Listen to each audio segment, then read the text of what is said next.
I can't have children, Lisa said quietly.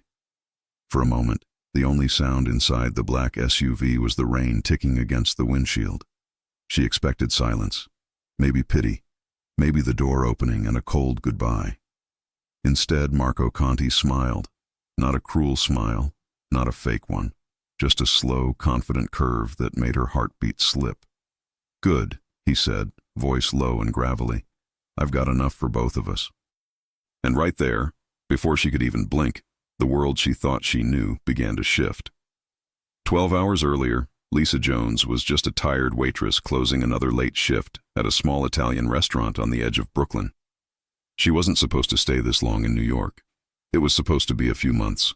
Make rent, pay her sister back, maybe move somewhere quieter. But life had a way of locking her in the same circle of neon signs and noise. That night, she was stacking chairs when the sound of expensive shoes on tile made her freeze. Everyone knew that sound, deliberate, steady, unhurried. Marco Conti had arrived. She didn't need to look to know it was him.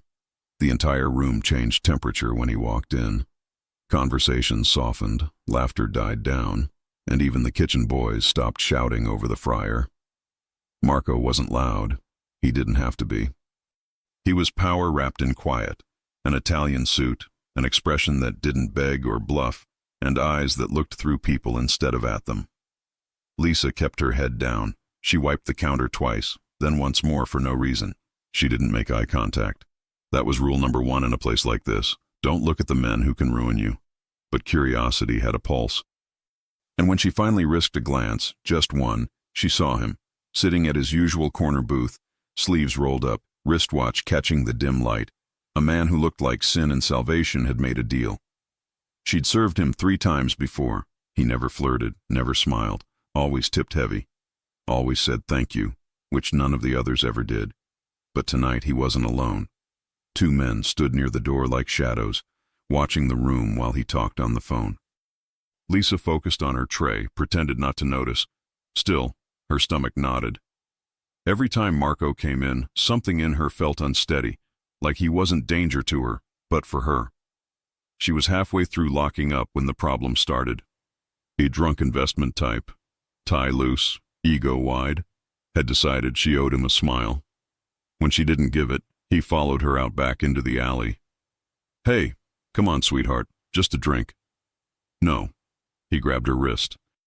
Don't act like you're better than me. The sound that came next wasn't a punch. It was softer. A breath, a shift in the air. Marco Conti was standing there. He didn't raise his voice, didn't need to. Let go. The man laughed, nervous, stupid. Relax, man, we were just... Marco's hand moved. 2 fingers touched the guy's throat.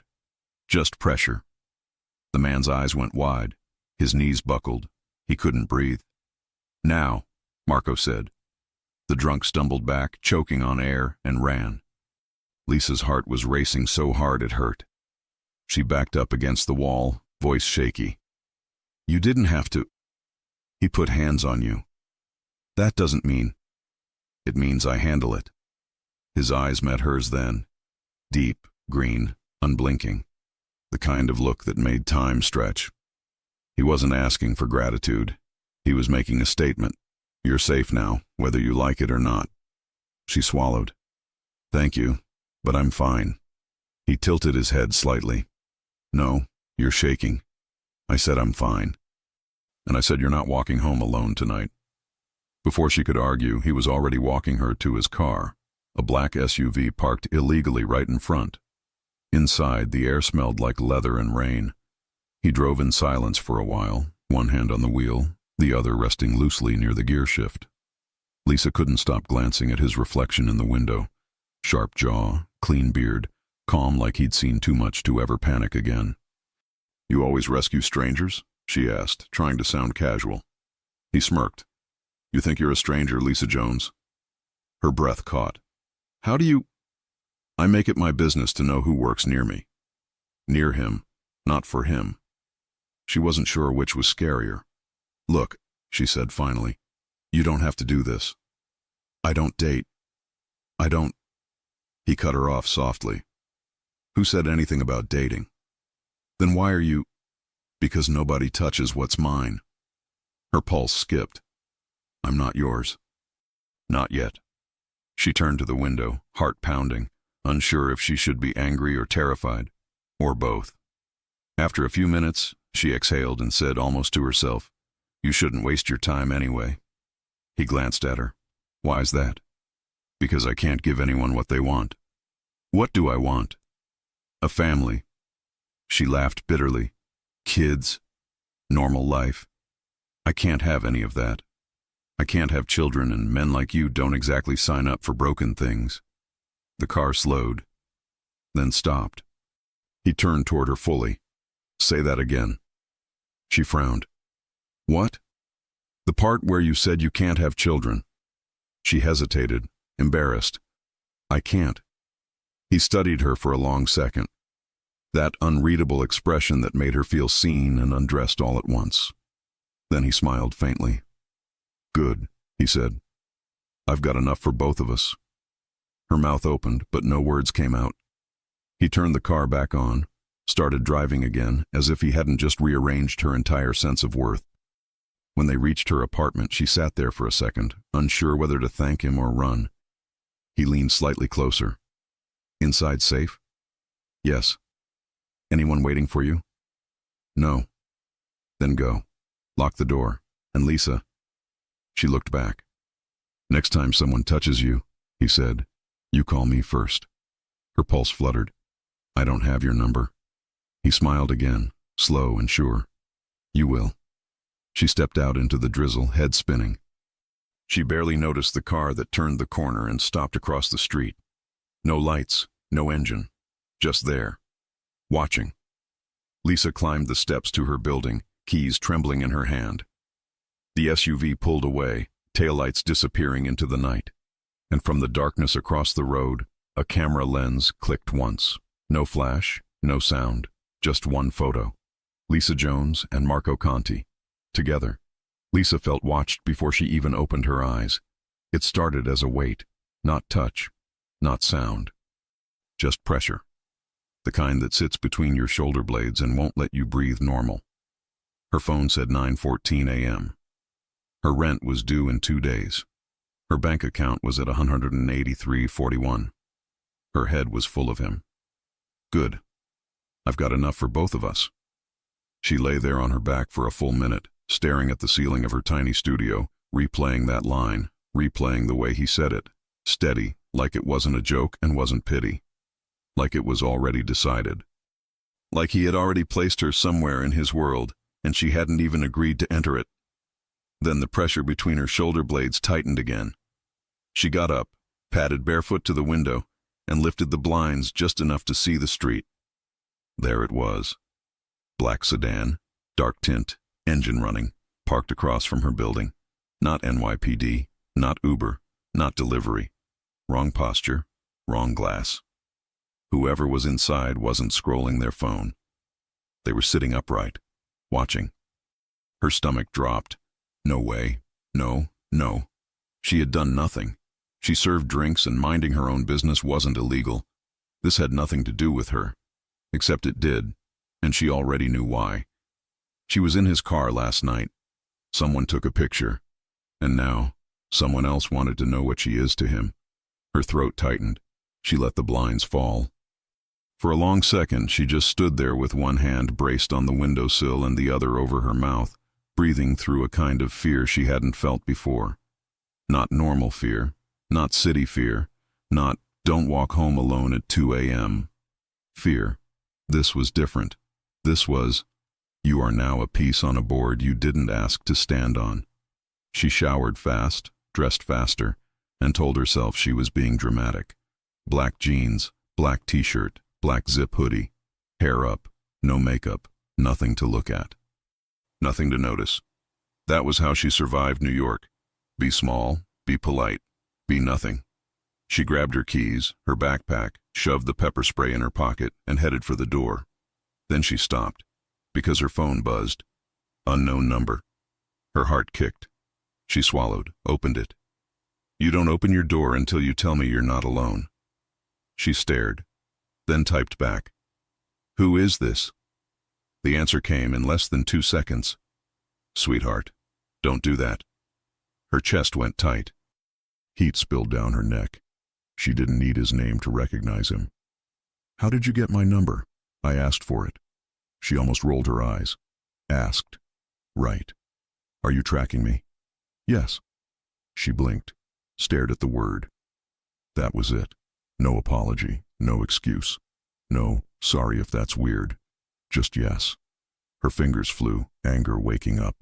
"You can't just—" Another buzz cut her off. "There's a car across your building, black. Don't go near it. Wait for me." Lisa froze. Her eyes went to the door. Then back to the phone. Then to the door again. "How do you know that?" "Because if I can see you, they can see you. And I'm faster than they are." Her hand shook. "Who are they?" The reply took longer this time. Almost 15 seconds. People who shouldn't be staring at a woman who works nights and minds her own business. "Stay inside." She swallowed. "Stay inside." "No, no, absolutely not." She typed, "I have to go to work." "You're not going to work." Her jaw clenched. "I'll get fired." "No, you won't." And then, 5 seconds later, "Because your boss now works for me." Her stomach actually dropped. What does that even mean? Her boss works for him? How many people work for him? No. She didn't want that answer. Another text came through immediately after, like he knew she was about to spiral. "I'm 2 minutes out. When I call, open. Nobody else. Understand me?" Her thumb hovered. This is insane. This is insane. This is how girls end up dead in true crime documentaries. This exact moment right here. But she remembered last night in the alley. The way Marco didn't yell, didn't posture, didn't act like a show. Just 2 fingers against the throat of the man who grabbed her, and that whole situation ended in under 4 seconds. She remembered the way he'd said, "Not yet," when she told him she wasn't his. She remembered the way he'd put the word mine in the air like it already belonged to her. Lisa typed 1 word. "Okay." Then she locked the door again, even though she'd already locked it. She paced. Her heart wouldn't slow down. Her mind wouldn't either, because she understood something and she hated that she understood it so fast. Being seen with Marco Conti had consequences. Everyone said his name with a kind of whisper. Some said boss, some said problem, some said the reason certain people are still breathing. He had a reputation that sounded like 2 different men stitched together, the one who could make you disappear, and the one who quietly paid a month's rent for the dishwasher whose kid was in the hospital. Nobody in that life was just a criminal. Power never lived clean. Her phone started ringing. She jumped, then grabbed it. "Hello?" His voice filled the line. Calm, warm, like hands on her shoulders, steadying her. "Open the door, sweetheart." Just 3 words in, and her knees felt weak. She undid the latch. Chain. Deadbolt. Then she opened. He was already in the hallway. Dark jacket, gray t-shirt, black jeans, broad shoulders, the kind of presence that made the air feel heavier. Behind him, 2 men stood back, not looking at her, scanning both ends of the corridor with that alert stillness that said they weren't just friends. They were security. For him. Or now. For her. Her voice came out softer than she meant. "You really shouldn't be here." "I disagree," he said. He stepped inside without asking if he could, and she didn't stop him. She wasn't sure she could have, even if she tried. Up close, in daylight, he looked different. Not prettier, rougher. There were tiny cuts along his knuckles, the kind that didn't come from typing. A faint bruise along his jaw at the edge of his beard, the kind you only saw on men who solved problems with their hands.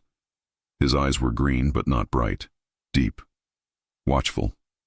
He looked around her tiny place like it offended him. "This is it?" he asked. She bristled. "It's what I can afford." His jaw flexed. "Not anymore." "Excuse me? Pack a bag." Her laugh was instant and sharp. "I'm not going anywhere with you." "Yes," he said. It wasn't loud. It wasn't a threat. It was just certainty, Like he was saying, the sky is blue or that wall is white. She crossed her arms. I don't even know you. Marco's eyes flicked to her mouth and back. That's not true. Heat shot up her neck.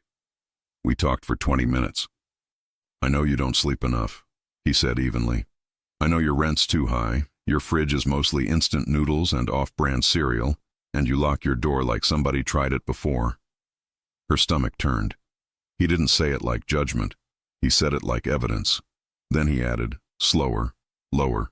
And I know you told someone last night that you can't have children, and I watched your face like you were waiting to be dropped on the sidewalk for saying it. Her chest hurt. Don't, she whispered. He stepped closer, close enough that she had to tilt her head to keep his eyes. Don't what? Don't act like you care. His jaw ticked once. I don't act, Lisa. Her breath shook. She hated that he could do this. She hated that, in a single sentence, he could pull something out of her no one had ever even tried to reach. Why am I packing a bag? She asked quietly. Because you were photographed, he said. And that photograph is worth money to people I don't like. Her mouth went dry. Photographed? With you? He nodded once. I didn't ask for that. I know. I didn't. We're not. I know, he said again, calm, steady. They don't care. Her throat felt tight. Who are they? People who think the best way to pull a man's throat open, he said mildly, is not with a gun, but with a woman he can't walk away from. Her heart stopped. The room felt smaller. I am not, she said slowly, someone you can't walk away from. Marco just watched her for a moment, expression unreadable. Then very quietly, Sweetheart, you really think I'd let 2 cars sit outside your place if you were? She swallowed, hard. 2 cars, not 1. She hadn't even noticed the second. God. He kept going. Here's what happens next. You grab a few things, clothes, anything you need. You're going to stay at one of my apartments on the east side until I find out who passed that picture. She shook her head. No. He lifted an eyebrow. No? You can't fix everything by dragging me into your world. She moved past him, pacing because if she stood still, she was going to come apart. I'm not yours. I'm not your problem. I don't belong to whatever this is. I don't want this. Do you understand me? I don't want this. He didn't flinch. He just watched her. Then he said, That's not how this works. Her head snapped up. Excuse me? You're thinking like a normal person, he said. You think you get to choose whether or not you're involved. You don't anymore. Anger lit in her chest. So what, you own me now? That did it. He moved. Not fast, not aggressive. Just close. One step, then another. Until she backed right into the wall and his palm went flat beside her head. He didn't touch her. He boxed her in with presence, not hands. His voice dropped. Listen to me. You're not mine because I said so. You're mine because somebody else decided your leverage. That's it. That's all it takes in this life. One picture, one rumor. You're in it. I can't take that back. She swallowed. He leaned in just an inch more. His breath warmed her cheek. But I can make sure you survive it. That's what you're packing a bag for. Her pulse wouldn't slow down. His eyes flicked down. He noticed. You scared? He asked softly. She let out a shaky sound that wasn't quite a laugh. Are you serious? He nodded once. Good. Stay scared. It'll keep you alert.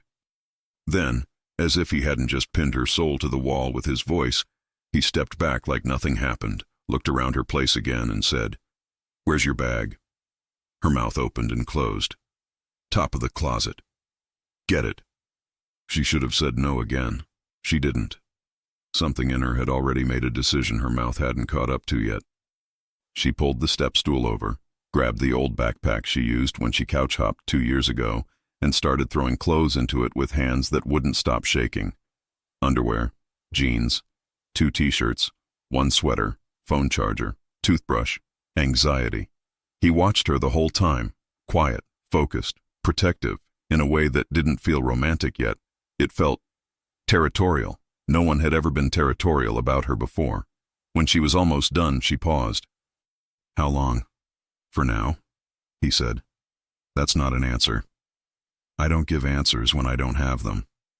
That was almost funny. Most men lied to make her feel better. He refused to lie even if the truth scared her. She zipped the bag. He nodded once, approving. Shoes. I'm wearing shoes. Better ones. She blinked. What's wrong with these? He glanced down. Sweetheart, if you need to run in those, you're dead in 10 seconds. Her stomach flipped. She grabbed her worn black sneakers from under the chair. He picked up her backpack like it weighed nothing and held out his free hand. Phone, he said. She frowned. Why? So I can put my number in it, and so my men can kill your location when we get in the car. Her eyes widened. Kill my... Wait, my location is on? His eyes cut to her. Everything in your life is on, Lisa. That's the problem. Her cheeks heated. She handed him her phone. He typed something fast, swiped, did something she didn't understand, and then gave it back. Under her contacts, a new entry sat there. Marco. No last name. He didn't need one. He also texted himself from her phone. He tucked his own phone away. Now I've got you. The words shouldn't have felt like comfort. They did. He jerked his chin toward the door, and one of the men in the hallway moved first, checking the stairwell, the corners. The other stayed behind Marco, scanning. Everything about this was too much, too intense, too illegal, too not her life.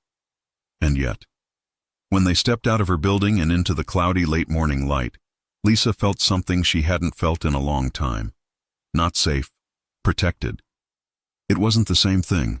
Safe was an empty feeling. Safe was, no one notices you, so no one hurts you. Protected was different. Protected meant someone would burn the world if it touched you wrong. The black sedan across the street was gone. But another car, different one, sat at the corner pretending not to sit at the corner. Marco saw it. His jaw barely moved. He opened the SUV door for her with the kind of old-school courtesy that didn't match the guns she was sure were hidden under his seat. Lisa, he said, waiting.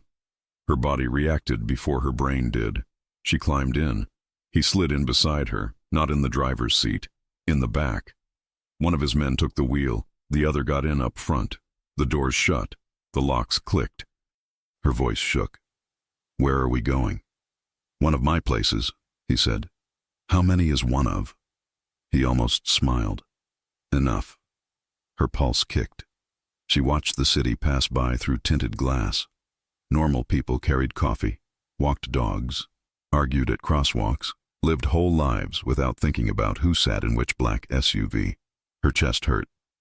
How old are you? She asked suddenly. He glanced at her. 36. She swallowed. And you have kids? His face changed. Not in a dramatic way, but in a softer, almost careful way. Yes. Her heart climbed into her throat. Plural? Yes. How many? 2. She nodded, trying to breathe like that was normal, like it was casual, like her stomach hadn't just flipped over. How old? She forced out. Luca is 8, he said. Bella is 5. Bella. The name hit her in a place she didn't know was still open. She stared at her hands. Where's their mom? Silence. Her throat closed. Sorry. I shouldn't have... She's gone, he said, just like that. Quiet. Final. No details. No drama. Just an open edge of grief laid on the table. Lisa turned her head toward him. He was looking out the window now, jaw tight, eyes hard. Not angry. Contained. The kind of control that doesn't come from ego. The kind that comes from surviving something you don't talk about. Something in her chest pulled. Not attraction. Not yet. Something else. Understanding. He kept his gaze on the glass when he spoke again. They're good kids, he said. Better than I deserve. They don't ask for anything. They just exist. Like I'm not poison. Her throat burned. She swallowed, voice low. You're not poison. He huffed a quiet laugh. That's not what they tell me. Who's they? She whispered. He finally looked at her again. His eyes weren't cold now. They were something else, something that made heat bloom low in her stomach. They, he said, are the people who are about to learn you're not an easy target. Her pulse jumped. Marco? Yes? I don't know how to be around kids, she admitted quietly. I don't know how to do that. I can't. Her throat closed. You heard what I said last night. I can't have children. I don't know how to be around them without feeling like I'm faking something I can't be. He stared at her for a second like she'd just said something in another language. Then he leaned in, voice low. Lisa, listen very carefully. Her breath caught. You don't have to give birth to someone to matter to them, he said. That's a thing weak men tell themselves so they don't have to try. That's not real life. Real life is who shows up. Real life is who stays. Real life is who makes sure you eat and sleep and feel safe enough to close your eyes for 5 minutes. He paused. That's family. Her vision blurred. He didn't stop. And if anyone ever made you feel like you're less of a woman because you can't carry, he added, voice dropping even lower, point them out so I can fix that problem for you. Her mouth parted. You can't just go around threatening to beat up my medical history, she whispered. Finally. The corner of his mouth kicked up. There she is, he murmured. Her cheeks warmed. Shut up. He didn't. He watched her instead. Quiet. Focused. A little softer around the eyes now. Like she wasn't just cargo anymore. Like she wasn't just leverage. Like she was his, in a way he hadn't explained yet. The SUV slowed. They pulled into an underground garage under a building in Manhattan that she had no business even walking past, let alone entering. Marble lobby, private elevator, no doorman, because men like Marco were their own doormen.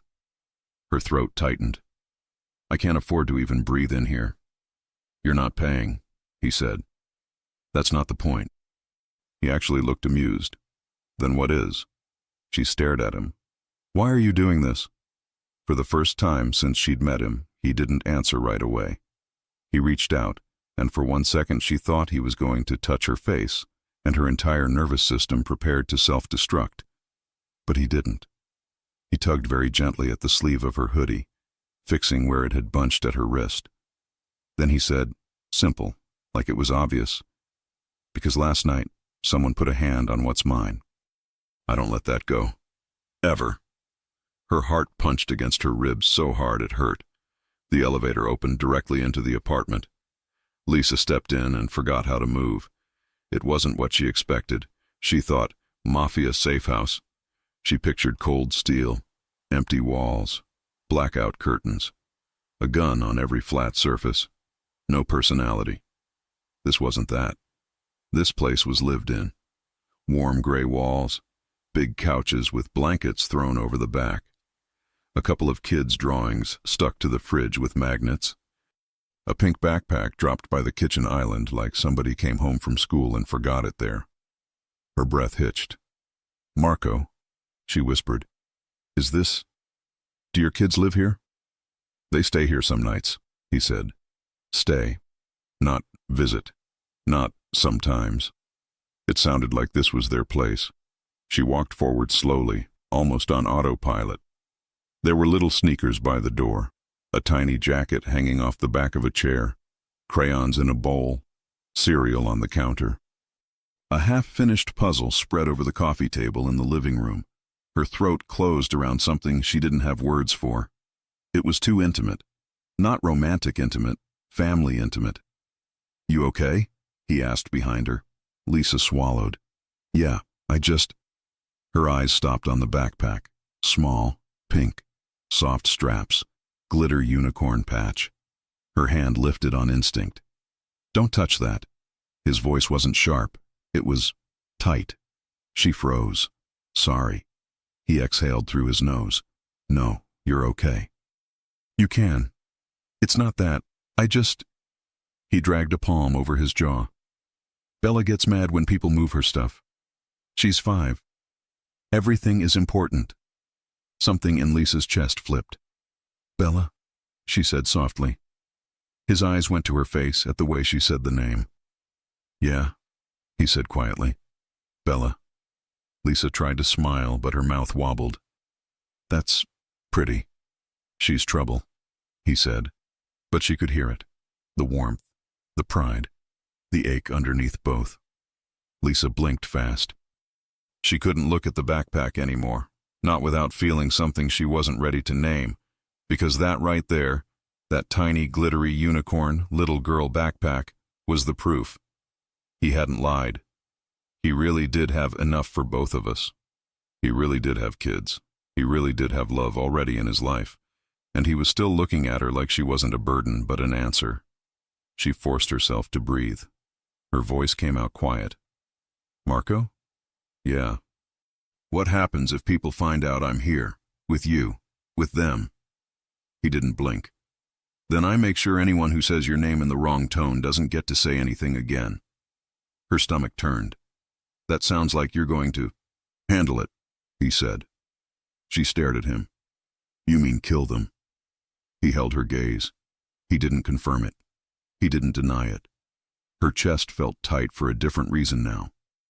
Because this was the part no one tells you in those fantasy stories women watch at 2 a.m. The ones where the dangerous man softens for you and buys you flowers and calls you princess. This was the real part. You don't get a man like Marco Conti without also getting the world Marco Conti comes from. You don't get his protection without also being the reason he might go to war. She swallowed. Marco? Yes, sweetheart. I don't want anyone hurt because of me. Something in his face went hard. Listen to me. His voice dropped. This is not because of you. This is because of me. Someone wanted leverage. They tried to make you leverage. That's on them. That's on me. Never on you. Her throat burned. She shook her head. You keep saying mine. You're going to get yourself killed if you keep talking like that. He stepped in again, closer than before, close enough that she could feel heat coming off his chest, close enough that she had to tip her head back to see his eyes. Lisa, he said quietly, do you know what you are to me right now? Her heart hammered. No, she whispered. That's the point, he said. They don't either, and that's why they're stupid. She blinked. I don't understand. You will, he said. And then, before she could ask him what the hell that was supposed to mean, his phone buzzed. He didn't look away from her when he answered. Yeah. A beat of silence. Another. His jaw locked. His eyes stopped being warm. Where? He asked, voice suddenly like ice. Another pause. I said where, he repeated, slower. Lisa felt her stomach sink. He ended the call without saying goodbye.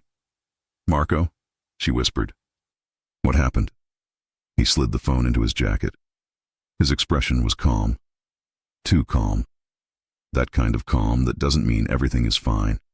It means I can't show you fire right now. His voice was even when he spoke. Nothing you need to worry about. Her chest tightened. Don't do that. Don't shut me out like I'm decoration. That got his eyes. Good. Now they flared. Dark.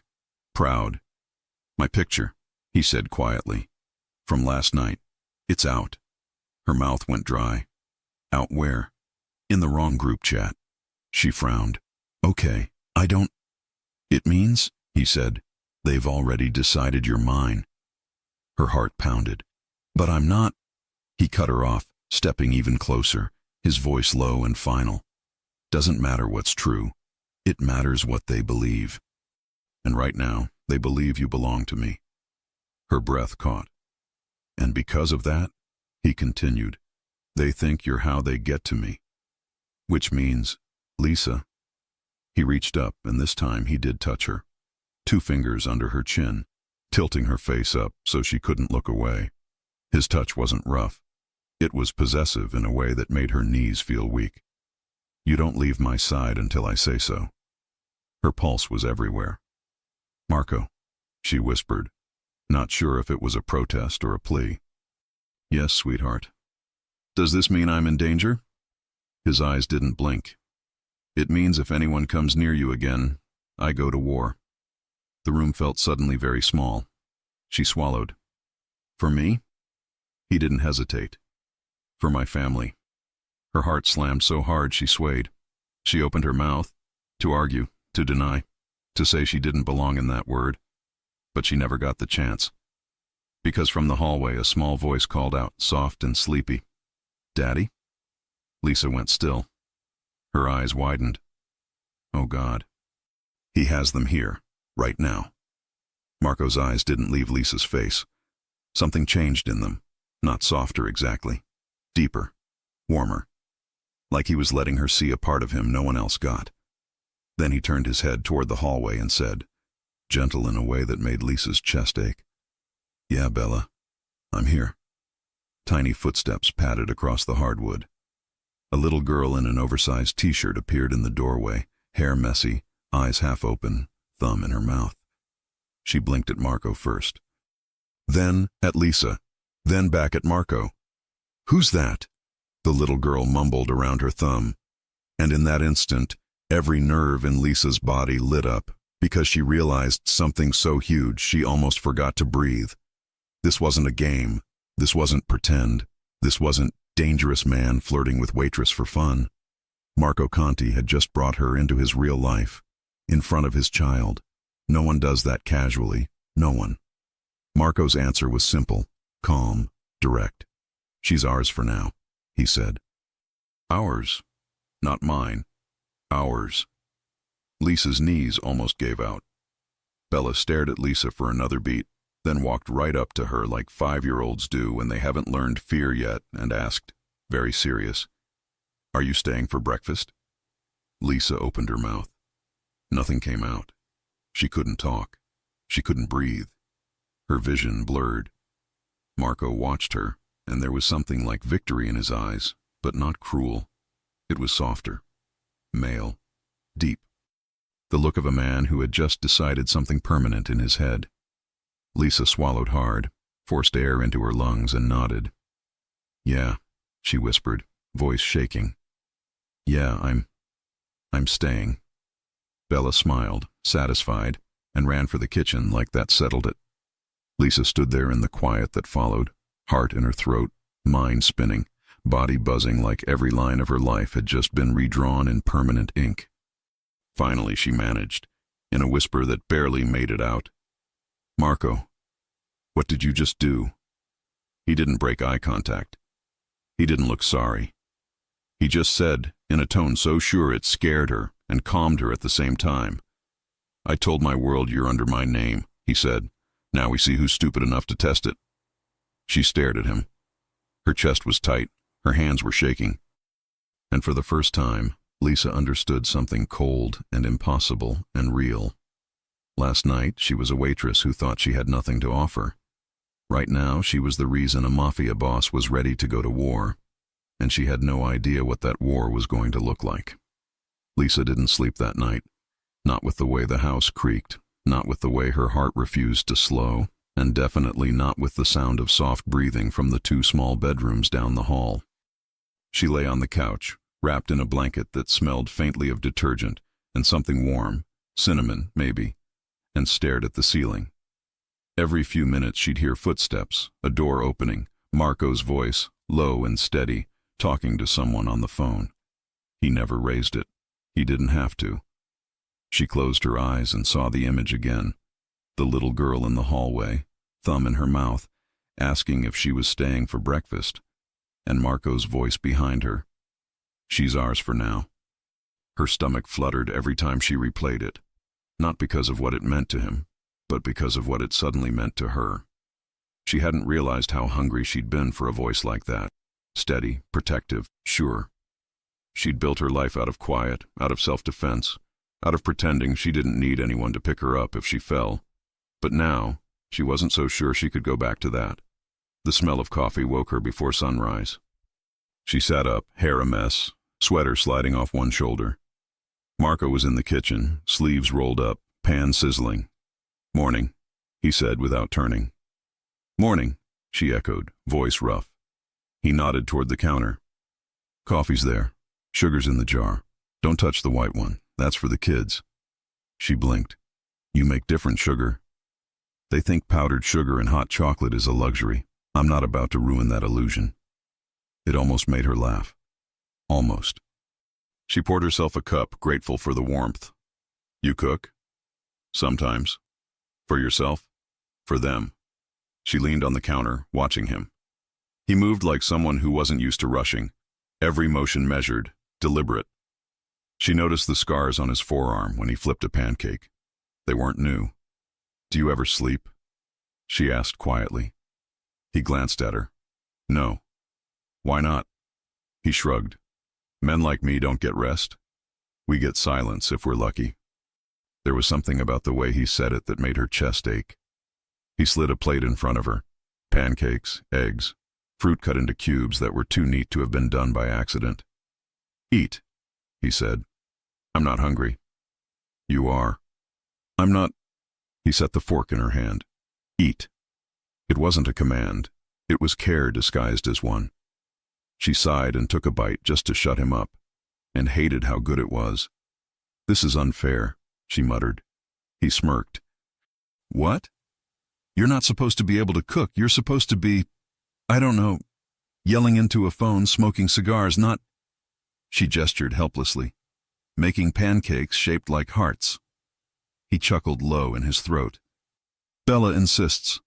She says breakfast tastes better when it's shaped like love. Her heart skipped.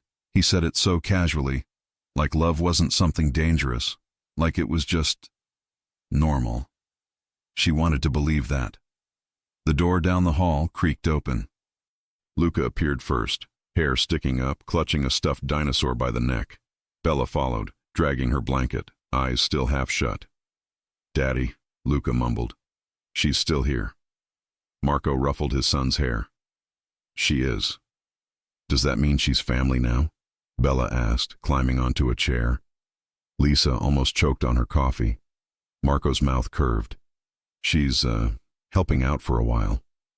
Bella turned to Lisa, serious. Do you know how to braid hair? Lisa blinked. Not well. That's okay, Bella said cheerfully. Daddy doesn't either. He lifted an eyebrow. Excuse me. She giggled. You make it lumpy. Lisa laughed, the sound surprising even herself. For a brief, impossible moment, the kitchen felt like another world. Like the kind of life she'd stopped letting herself imagine. Coffee, laughter, little voices. Not perfect, but real. And then Marco's phone rang. Everything changed. He looked at the screen, jaw tightening. Go watch cartoons, he told the kids. They obeyed instantly, disappearing into the living room. When he answered, his tone dropped an octave. Talk. Lisa couldn't hear the other side, but she saw his face shift. The calm faded. The quiet turned sharp. Who? He asked. Silence. Where? Long pause. His eyes flicked to the window. Handle it, he said finally, and ended the call. Marco? Lisa asked softly. What happened? He didn't look at her. He just exhaled through his nose. They tried to follow the kids to school.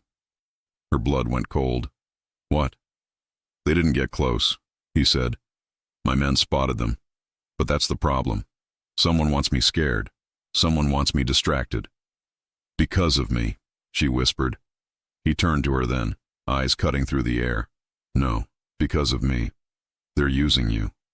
There's a difference. She shook her head. I shouldn't be here.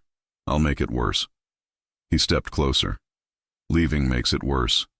You go out there, you're unprotected. They'll use that picture again, twist it, say you're hiding something. It doesn't stop. She blinked back tears. I didn't choose this. I know. Then why are you acting like I did? Because pretending you didn't won't help you survive it. Her hands shook.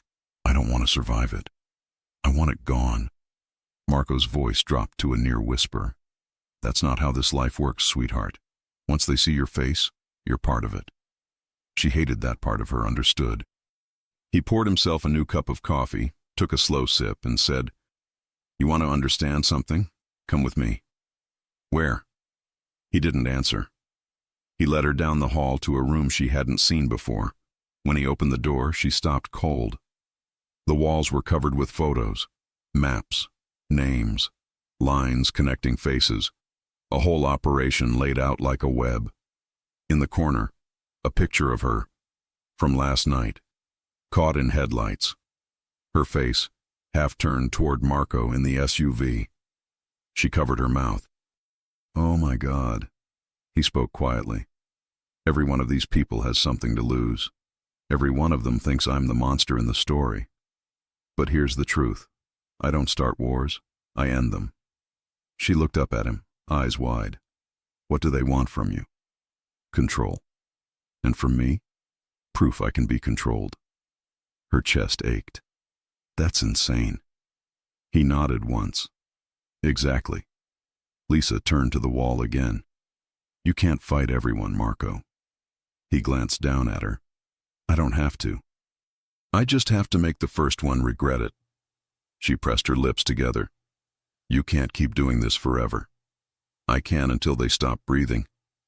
The way he said it made her shiver. That night, after the kids were asleep, Lisa found him outside on the balcony, smoking. The city spread out below, a blanket of lights, the hum of traffic far away. "Do you ever wish it was different?" she asked. He didn't look at her. "Every day." She folded her arms. "Then why stay in it?" He smiled without humor. "Because getting out means dying in front of my kids." She stepped beside him. "You're not the monster they think you are." He flicked ash over the railing. "Doesn't matter what they think. It matters what I can protect." Lisa studied him. The faint stubble, the tired eyes, the scars he didn't bother hiding. For a man who looked unbreakable, he carried himself like someone one breath away from collapsing. "Do you understand what I am to you?" he asked suddenly. Her heart jumped. "What?" "To them," he said, "I'm leverage. But to you?" He turned, met her gaze. "I'm the reason you're still breathing." The honesty in it made her dizzy. She whispered, "That's not fair." "Nothing about me is fair." He took one last drag of the cigarette, crushed it out, and said quietly, "Go inside, Lisa." She shook her head. "Tell me something first." "What?" "Why me?" That stopped him. He stared at her for a long time. The city hummed. The wind moved between them. Then he said almost gently, "Because when I told you I had enough for both of us, you believed me. For a second, you believed me. And that's more than most people ever do." Her breath caught. He started to turn away, then froze. Down on the street, tires screeched. Then came the sound no one in his world ever mistakes. Gunfire. 2 sharp pops. 1 long burst. Marco grabbed her before she could react, dragging her behind the wall, hand over her head. "Stay down." Her pulse roared in her ears. "The kids. They're fine. My men are inside." "Marco, what is happening?"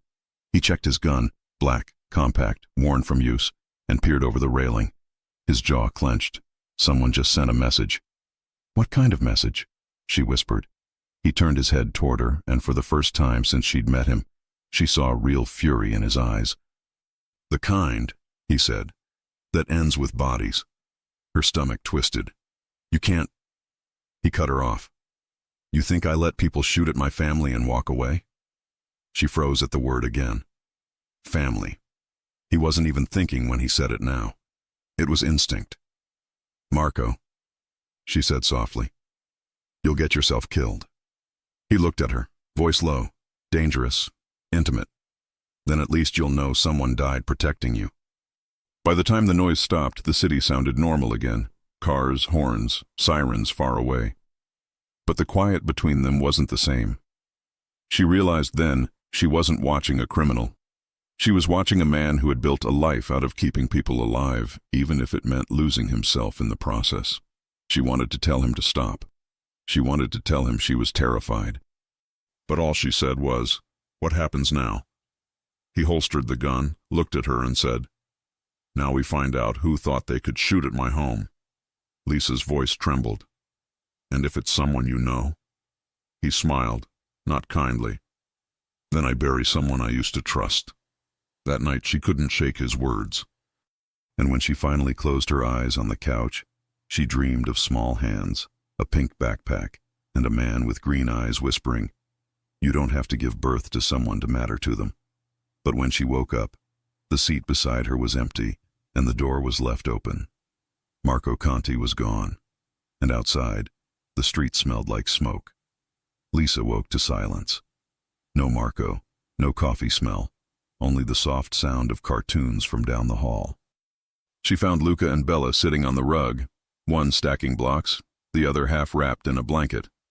"Where's your dad?" she asked. "Gone," Luca said flatly. "He said stay here, lock the door, don't open for anyone but you or Vince." "Who's Vince?" "Our uncle," Bella said. "But not blood." Lisa's pulse spiked. Marco was gone before sunrise. Whatever happened last night wasn't over. "Are you his girlfriend?" Bella asked suddenly.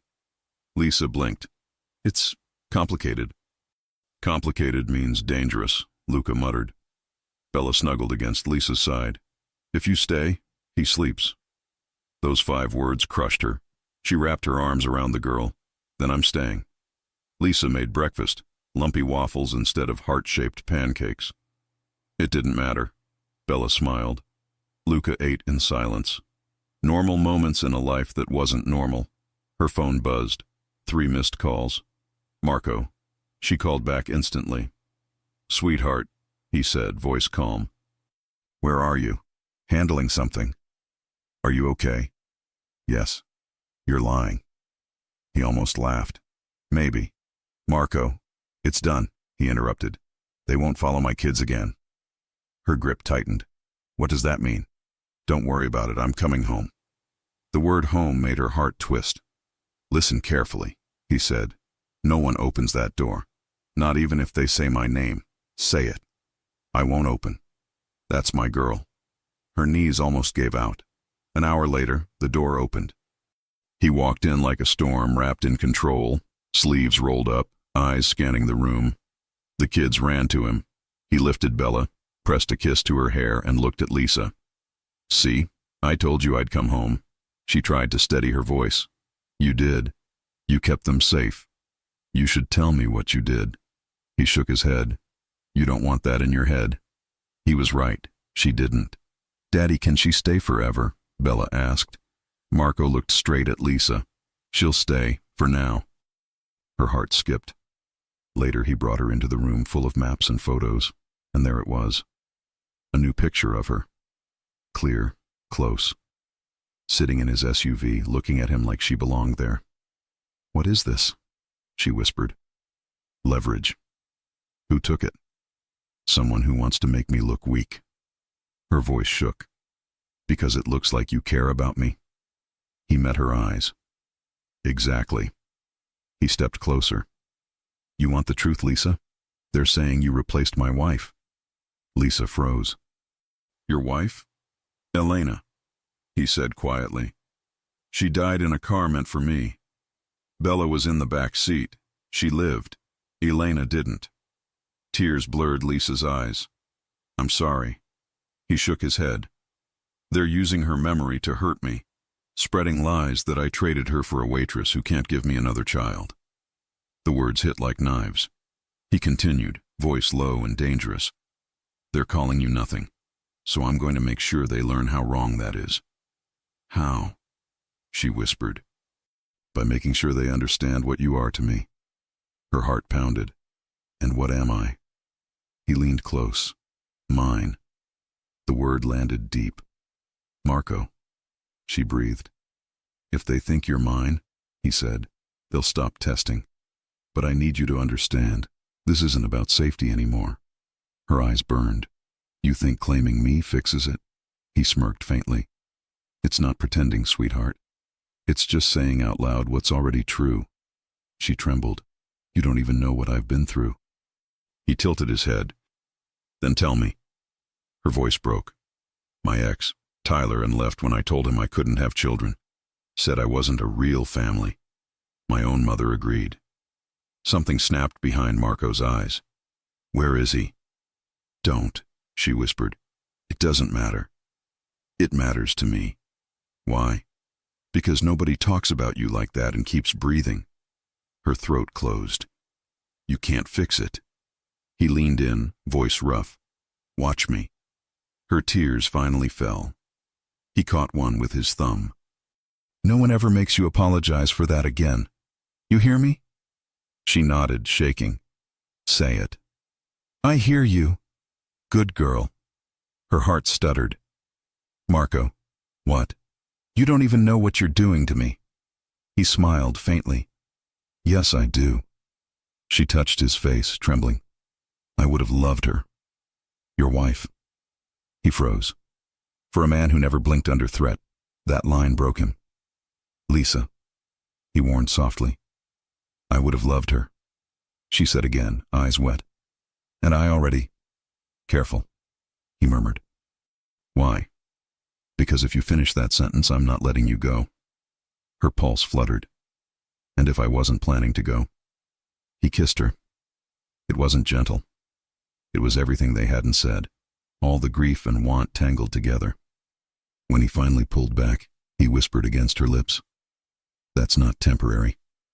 Then his phone buzzed. He read the message. His face changed. Marco? She asked. Tyler Reed, he said quietly. They grabbed him. Lisa froze. My ex? He nodded once. They want to trade him. For you. Her breath left her body. No. Yes. She shook her head. I'll go. Stop, he said, sharp. You don't fix this. You don't walk into their trap. He dies because of me. I handle it. Not you. Tears burned her eyes. But, he grabbed her face again, forcing her to look at him. He's alive right now because I allow it. You understand? She swallowed. Marco, say it. I hear you. Good. He pressed his forehead to hers. You belong to me now. Not to him. Her body went weak. And if you don't come back? He smiled faintly. Then I wasn't the man I said I was. But I will come back. Nobody takes what's mine and keeps breathing. He kissed her once more, hard, final, and walked out the door. Lisa stood there shaking, heart in her throat, realizing two things at once. She'd stopped being afraid of being broken, and started being afraid of what a man like Marco Conti would do in her name. The apartment felt wrong without him. Too still. Too quiet. Lisa couldn't stop pacing. Every tick of the clock was another second Marco was out there, maybe fighting, maybe bleeding, and she had no idea if he'd come back. Luca sat on the couch building something that looked like a fortress. Bella colored on the floor beside him. Are you scared? Bella asked suddenly. Lisa forced a smile. A little. That's okay, Bella said simply. Daddy says being scared means you still care. Lisa swallowed the lump in her throat. That was exactly what she was afraid of. How much she already cared. Her phone buzzed. A number she didn't recognize. She hesitated, then answered. Lisa Jones? The voice was male. Rough, amused. Who is this? She said. Let's call me a businessman, the man said. You're a very valuable piece in an expensive deal. She froze. Where's Marco? He laughed. Busy. He's trying to save your ex-boyfriend. But here's the fun part, sweetheart. He won't get the chance. The line went dead. Her knees almost gave out. Luca looked up. What's wrong? Lisa forced a breath. Nothing, buddy. Everything's fine. It wasn't. She dialed Marco's number. Straight to voicemail. Come on, pick up. She whispered. Please. Across the river, Marco Conti's world was on fire. He sat in a dark warehouse, his men forming a semicircle around a bound, terrified man, Tyler Reed. Tyler was shaking, his lips split, face pale. Please, he begged, voice cracking. I don't even know why I'm here. Marco crouched down in front of him, calm as ever. Then let's talk about what you do know. I don't... Start with the phone call, Marco interrupted. Someone called you, told you to meet them. You went. Why? They said it was about Lisa, Tyler stammered. Marco's voice went quiet. What about her? They said she was in danger, that if I didn't come, they'd hurt her. Marco smiled, the kind of smile that never reached his eyes. And now you realize, he said softly, they weren't after you, they were after me. Tyler blinked through tears. Please, I didn't. Marco stood, brushing dust off his suit. You didn't have to. You were bait, that's all. He turned to his men. Keep him breathing, for now. One of them nodded. Boss, they're expecting you to negotiate. Marco's jaw flexed. Then they've forgotten who they're dealing with. Back in the apartment, Lisa tried to distract the kids with cartoons, but every sound made her jump. She kept glancing at the door, praying for the knob to turn. Finally, after what felt like hours, it did. The lock clicked. He stepped inside. Still alive, still steady, but the air around him felt heavier, darker. Blood dotted his knuckles. His shirt was torn. His eyes, sharp, cold, softened only when they found her. Marco, she whispered, rushing forward. You're okay. I told you I would be. What happened? He brushed past her, dropped his jacket on a chair. Handled. That's not an answer. It's the only one you're getting. She followed him into the kitchen. Marco, tell me the truth. He turned, leaned against the counter, arms crossed. Truth? The man they took is alive. The men who took him aren't. Her breath hitched. I told you, he said evenly. You don't negotiate with me. Lisa stared at him. You killed them. He didn't blink. I protected my family. Her throat tightened. That's not the same thing. He stepped closer. In my world, it is. She wanted to argue. She wanted to yell. But then she saw the faint tremor in his hand, the bruise on his cheek, the blood on his sleeve. He hadn't come back untouched. He'd come back barely holding himself together. She reached out before she could stop herself. You're hurt. He caught her wrist gently. Not where it matters. Her voice trembled. You scare me. I know. But I don't want you to stop. That made him pause. His grip on her wrist loosened. Say that again. She shook her head, flustered. Forget it. No, he said softly. I heard you. He walked past her into the living room. The kids were asleep on the couch. He picked up the fallen blanket and covered them. The smallest gestures always broke her more than the violence. Marco, she whispered, they'll come for you after this. He looked at her over his shoulder. Then let them. You can't fight everyone. I don't need to. Just the next one. She swallowed hard. And me? What happens to me now? He walked closer, stopped just inches away. You stay close. You don't walk alone. You don't take a step without one of my men knowing where you are. That's not living. It's surviving. He lowered his voice. You think I wanted this life, Lisa? You think I dreamed about growing up to count enemies instead of birthdays? I didn't choose it. But I'll use it to keep what's mine safe. Her heart pounded.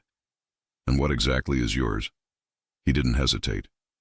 You, them, everything under this roof. The words hit deep. She wanted to tell him it wasn't that simple, that she was broken, infertile, that she couldn't give him what he deserved. But every time she tried to say it, his eyes told her he already knew, and he didn't care. Later that night, after the kids were asleep again, Lisa found him on the balcony, looking out at the city lights. Was it worth it? She asked quietly. He didn't turn. What? The blood. He exhaled smoke. Ask me that again tomorrow when you're still alive. She leaned on the railing beside him. I didn't ask for any of this. He looked at her then. Neither did I. For a moment they just stood there. Two people who didn't belong in the same world, breathing the same air anyway. Lisa's voice was soft. I thought I was too broken to be loved. He shook his head. You're not broken. You're just waiting for someone who knows how to hold the sharp edges. She blinked hard. You think that's you? I don't think, he said. I know. He stepped closer, brushing his thumb over her jaw. You said you were scared of me. I am. Good. Fear keeps you alive, but don't confuse fear with danger. I'd never hurt you. Her pulse raced. Then what are we, Marco? He leaned in, voice a whisper against her skin. We're already what they say we are. Her heart slammed. You mean, he nodded. You're mine. She let out a shaky laugh. You can't just declare that. I can, he said. And I just did. She stared at him, searching for something human behind the authority. And there it was, faint, fragile, but real. You're not alone, you know, she said softly. You don't have to do all of this alone. He smiled a little, tired and genuine. I know. Then stop fighting everyone. Let someone fight for you for once. His eyes softened. You volunteering? Maybe. He reached out, slid his hand around the back of her neck, and pulled her in until their foreheads touched. I don't know what I did to deserve you, he whispered. You didn't, she said. And that's the point. He huffed a quiet laugh. You talk too much. Then make me stop. He did. The kiss wasn't violent this time. It was steady, unhurried, the kind that made her knees weak because it wasn't about claiming anymore. It was about belonging. When he finally pulled back, he said, You wanted to know what happens now? She nodded. Now, he murmured, you stop doubting me. You stop calling yourself can't. You stop pretending you don't have a family. Her voice broke. You think I have one? He brushed his thumb across her lips. You already do. She smiled through tears. And what happens next? He kissed her again, slower this time. Next, we build something they can't touch. The city was quiet outside. Inside, 2 sleeping children, a woman who'd stopped running, and a man who finally had a reason not to burn everything down. For the first time, Lisa believed him. He really did have enough for both of them. Lisa had never felt quiet like this. Not the empty kind, not the lonely kind, the full kind. The apartment was dim, city light leaking in through the blinds in thin lines. Luca had finally passed out on the couch, one arm over his eyes, his toy dinosaur trapped under his chest. Bella had fallen asleep on Lisa's lap, cheek pressed against her thigh, tiny hand holding Lisa's hoodie like she was afraid it would disappear if she let go. Marco was in the doorway, leaning against the frame, watching them, watching her with them. Like that sight alone was enough to pull the tension out of his shoulders.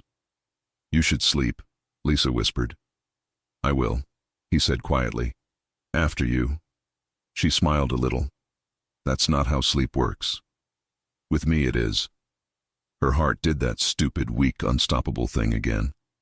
Are we safe? She asked. For now, he said. It wasn't the answer she wanted. But the way he said it, the way his voice settled into something final, something decided, she believed him. Come here, he said softly. She brushed Bella's hair back with her fingers and stood carefully, lowering the little girl onto the couch beside her brother. She tucked a blanket around both of them and kissed their foreheads. Then she followed Marco down the hall. He didn't take her to the kitchen, not to the room with the maps, not to the balcony. He took her to his bedroom. For a second her body froze in the doorway. This wasn't a place she'd planned on ever seeing. Not because she didn't want to. Because she hadn't let herself think she was allowed. The room was simple. Dark furniture, clean lines, no nonsense. King bed, low frame. A discarded suit jacket over a chair. A watch on the nightstand. A gun on top of the dresser. Real life. She stood there, hands at her sides, heart beating faster than she could control. Lisa, he said quietly. Yeah. Close the door. Her breath caught. She did. He didn't touch her. Not yet. He just looked at her for a long time. Looked like he was memorizing her. The way she stood in his space. The way her chest rose and fell. The way her eyes met his and didn't look away. Earlier, he said, voice low, you told me I scare you. Her throat worked. Yeah. Do I still? Yes, she whispered. He nodded once. Good, keep that. That keeps you smart. Then he stepped in.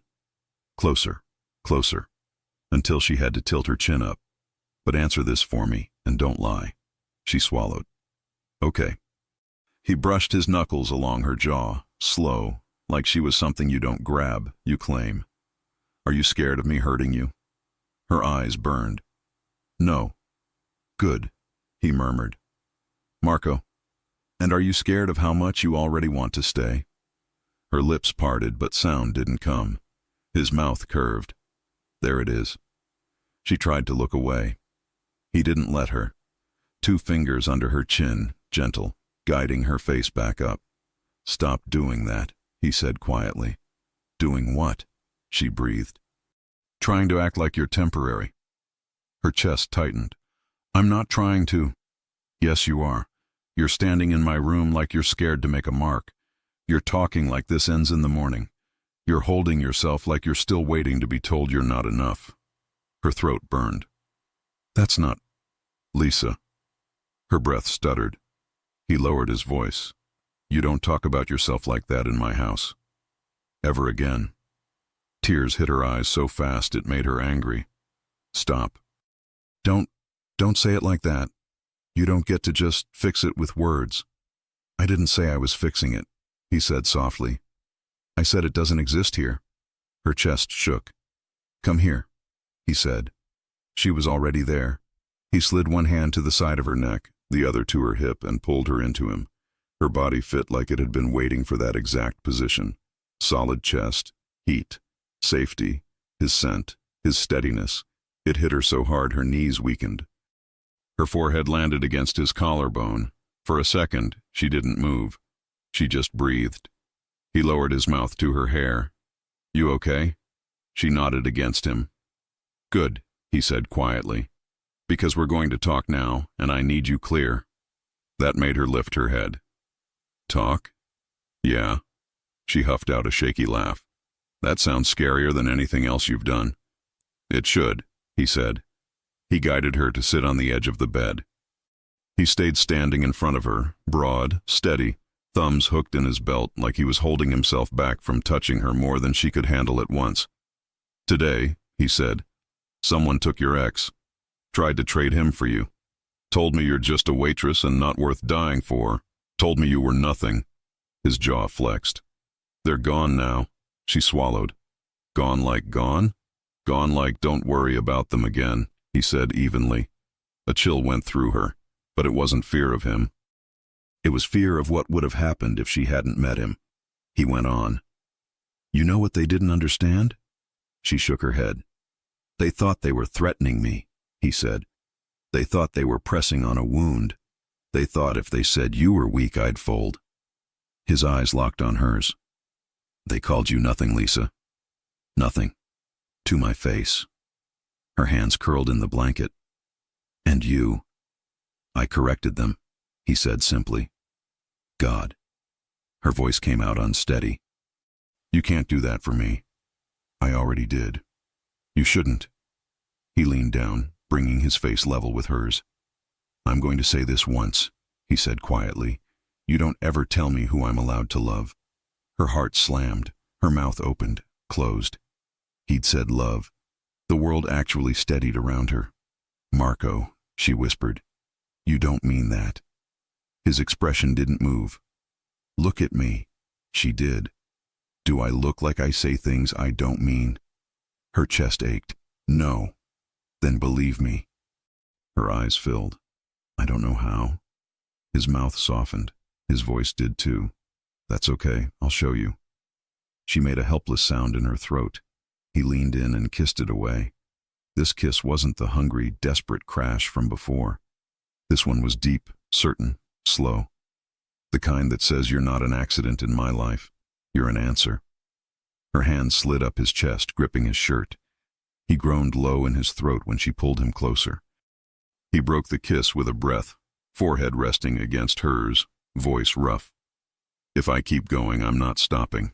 You understand me? Heat shot down her spine. Yes. And you're not walking out of this in the morning pretending you're nothing to me. You walk out of this, you walk out mine. Her pulse pounded at her throat. I already am. His eyes flashed. His control slipped. He exhaled, like she'd just knocked the air out of him, and let out a quiet, almost disbelieving laugh. Good girl.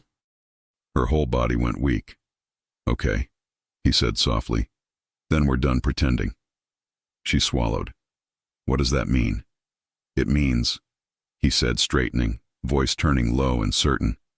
I'm going to tell you what's going to happen now. Not ask. Tell. Her stomach flipped. Okay. 1, he said, lifting a finger. You don't go back to that apartment. Not ever. You live here. Her eyes widened. Marco, He shook his head. Done. It's decided. You're not safe there. Here. You're under my roof. Under my name. Under my people. Nobody touches what's mine. Her throat got tight. And the kids? You expect me to just... 2, he said, cutting her off like he never even heard the hesitation. Luca and Bella don't meet you anymore. They have you. You hear me? They don't get random sitters. They don't wonder who's picking them up. They don't go to sleep hoping I walk back through that door. They have you. Her heart broke and healed at the same time. I'm not trying to replace their mother, she whispered. His jaw flexed. No one replaces Elena, he said. No one touches what she was to them. What she was to me. That doesn't get rewritten. That's permanent. Lisa nodded, eyes shining. Okay. But listen close, he said softly. Family isn't about blood. Family is about who stays. You staying doesn't erase her. You staying means they get to feel safe again. And I need that. I need them to feel safe again. That I need almost destroyed her. Marco, she breathed. I don't know if I'm good enough for that. You are, he said. You don't know that. I do, he said. How? He held her face in both hands, strong but careful, like she was the most breakable thing he'd ever willingly touched. Because Bella slept last night with her hand wrapped in your hoodie, he whispered. Because Luca didn't get up twice to check the locks like he always does. Because I walked in and saw you sitting on my couch with my daughter's head on your lap, and I felt my body calm for the first time in almost a year. Her breath hitched. Marco, you think I don't know what good enough looks like? I know. You are. Tears spilled hot down her face. She tried to wipe them. He beat her to it. And 3, he said, thumb brushing her cheekbone. You stop talking about yourself like you're missing pieces. That ends tonight. Her shoulders shook. I can't give you a baby. I know, he said. I'll never be able to. I know. Her voice cracked. You deserve more than that. You deserve what you had. A real family, a wife, a future. You deserve... Stop, he said softly. Listen. She swallowed. He leaned in, eyes locked on hers. I had a wife, he said quietly. I loved her. I will always love her. That doesn't go anywhere. That's part of me. You don't threaten that. You don't compete with it. You don't replace it. You understand? Her chest ached. Yes. Good. Because now I'm going to tell you something and you're going to hear it all the way down. No arguing. Her hands were shaking. He said, steady. I already have a family. Her stomach twisted. Marco, Luca, Bella. His voice didn't waver. They're mine. That's never changing. You understand? She nodded. And now, he said softly, I'm telling you that you're part of it. Her heart stopped. Her breath caught. Marco. No, he murmured. Listen. Look at me and listen.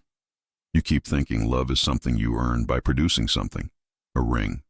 A baby. Stability. Proof. That's not love. That's a contract. I don't do contracts in my house. I do loyalty. I do protection. I do eat and sleep because I said so.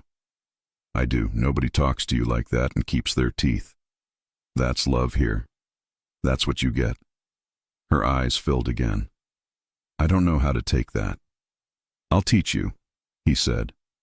Her voice was barely there. Why are you doing this? He answered without even pausing. Because you're mine. Heat hit low in her stomach. Say it, he whispered. Her pulse was so loud she could feel it. I'm yours. His eyes went darker.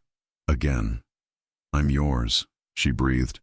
Something in him broke in a way that wasn't rage this time. It was relief. He exhaled like his chest finally unlocked. Yeah, he said quietly. You are. Her body was shaking now, and not from fear. Marco, she whispered, voice wrecked. If I say I love you, is that going to make you run? His answer was instant. No, he said. That's going to make me stay. Her vision blurred. I love you. The world stopped moving. For a second he said nothing. He didn't smile. He didn't smirk. He didn't tease. He just closed his eyes, breathed in like those words were oxygen, and then he rested his forehead against hers. Good, he whispered, because I'm not walking away. Her whole body melted.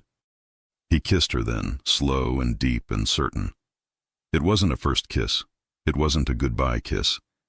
It was a this is where you live now kiss. Her hands slid up the back of his neck into his hair. She felt him soften into it. She felt him let go. When he pulled back, his voice was low. Don't move. He crossed the room to the dresser, opened the top drawer, and pulled something small from the back. When he turned around, her breath caught. It wasn't a velvet ring box from a jewelry store. It was a plain little black case, worn at the edges. He sat beside her on the bed and flipped it open. Inside was a ring. Not flashy, not some giant stone for Instagram. Solid, strong, weighty, like everything about him. Marco, she whispered, heart pounding in her throat. He didn't get down on one knee. He didn't make it a show. That wasn't him. That would have felt fake. He just held her hand in his, thumb over her pulse, and spoke in that same controlled, steady tone he used when he promised violence. Lisa Jones, he said quietly.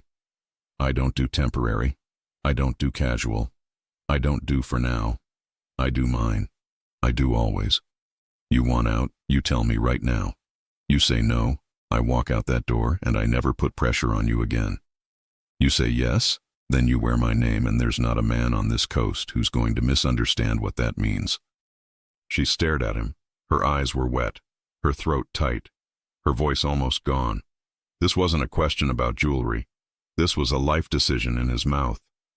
This was, you're my home now. Are you going to take it or not? Her lips trembled. Marco. Yeah, sweetheart. I want to stay. His jaw flexed. I want, her voice broke. All of it. You, the kids, the mess, the danger, the kitchen in the morning, your stupid eat voice, the way Bella holds on to me, the way Luca pretends he's not watching the door, the way you make me feel like I'm not missing anything. He swallowed hard. I want your name, she whispered. For a second, Marco didn't move. Then his eyes went hot and soft at the same time, and his breathing got heavier, and the control he lived behind cracked wide open. He slid the ring onto her finger. It fit. Of course it fit. His hand stayed braced over hers for a long second, like he was making it official by touch alone. Then he lifted her knuckles to his mouth and kissed them. Done, he said. Just that. Done. Like he'd just signed something and stamped it and put his body in front of it. Her chest caved in. Marco, she whispered. He looked up at her, and now, he let the softness show. Yeah, baby. Baby.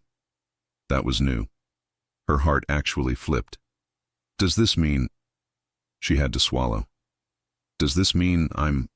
He smirked, slow. Yeah. Say it. Her cheeks burned. Lisa Conti.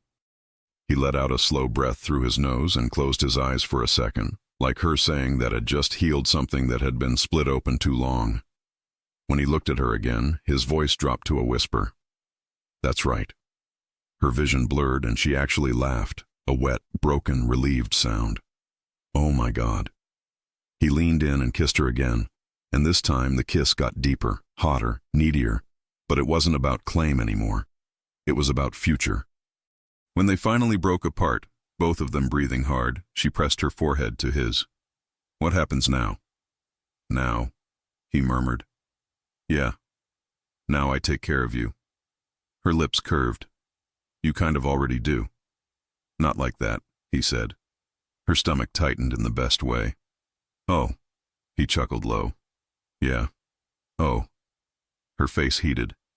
And after that? He softened again. After that, you sleep in my bed, you wake up in my shirt, you make breakfast with me for our kids. Anyone asks who you are, you say what you just said to me. Lisa Conti. That's it. End of discussion. Her heart pounded. And if someone says I can't give you a family. He smiled then. Gentle. Final. His hand slid to the back of her neck, pulling her in close until his mouth brushed her ear.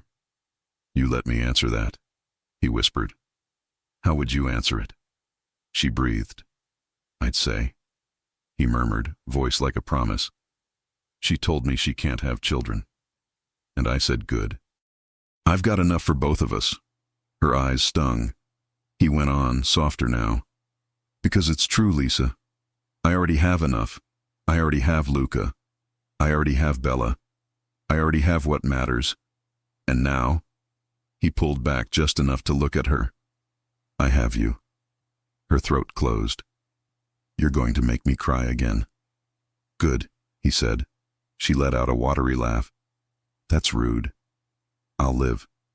I love you, she whispered. I know. Say it back, she whispered. That made him smile. Not the dangerous one, not the cocky one, the real one. I love you, he said, and he said it like it wasn't fragile, like it wasn't negotiable, like it wasn't something he might take back under pressure. He said it like a vow. Her whole body went warm. Good, she whispered back. Then I'm not scared anymore. Wrong, he said softly. Stay a little scared. It'll keep you smart. Just don't ever be scared of me. I'm not. Good girl. Heat rolled through her. He kissed her again, slow and deep, and eased her back against the mattress like she was made of something rare. For the first time since she met him, she let herself fall without holding back. Morning came soft. Lisa woke in his t-shirt, tangled in his sheets, his arm heavy over her waist, his chest at her back, his breath warm against her neck. For a second, she didn't move. This was her life now. Mine. Ours. She slid out of bed quietly. He didn't fully wake, but his hand caught her hip anyway, instinct, possession even in sleep. She smiled and kissed his knuckles. I'll be right back, she whispered. He let her go. She padded barefoot down the hallway, hair messy, ring on her finger, heart so full it almost hurt. The apartment felt different now. Not borrowed, not his space she was allowed to stand in. Home. In the kitchen there was a little pink backpack on the counter. Bella's. The unicorn patch caught the light. Lisa set her palm on it, not like she was scared to touch it, like it belonged to her too. Good morning, Bella, she whispered softly, almost shy. I'll take care of him, I promise. Behind her she felt movement, warmth, a presence she could already recognize without turning. Marco slid his arms around her waist from behind, pulling her back against his chest. He pressed his mouth to the side of her neck and breathed her in. Talking to my kitchen now, he murmured. She smiled. Just making promises. Yeah? His voice dropped. To who? To her, she said quietly. He stilled. He didn't speak for a long time. He just held her tighter. Then he kissed her shoulder and said, low and certain, Then I'll make you a promise back. She turned in his arms and looked up at him. He tilted her chin up with 2 fingers. I told you, sweetheart, he said. You're done thinking you're broken. You're done thinking you're less. You're done thinking you're alone. Her throat burned. You're mine, he said. Your family. You're Conti. That's never changing. Not tomorrow. Not in 5 years. Not ever. Her eyes went glossy. Yeah? He smiled, slow. Yeah. And he sealed it with one more line, quiet and final. Told you, he whispered against her mouth. I've got enough for both of us. She kissed him like she believed it, because now, finally, she did. If you enjoy stories like this, take a moment to subscribe to the channel. That's how I'll know you truly liked it. Even if you're watching on your TV, grab a second to join this family of fans who love emotional and heartfelt stories. Your support means everything, and it helps us bring you even more tales like this one.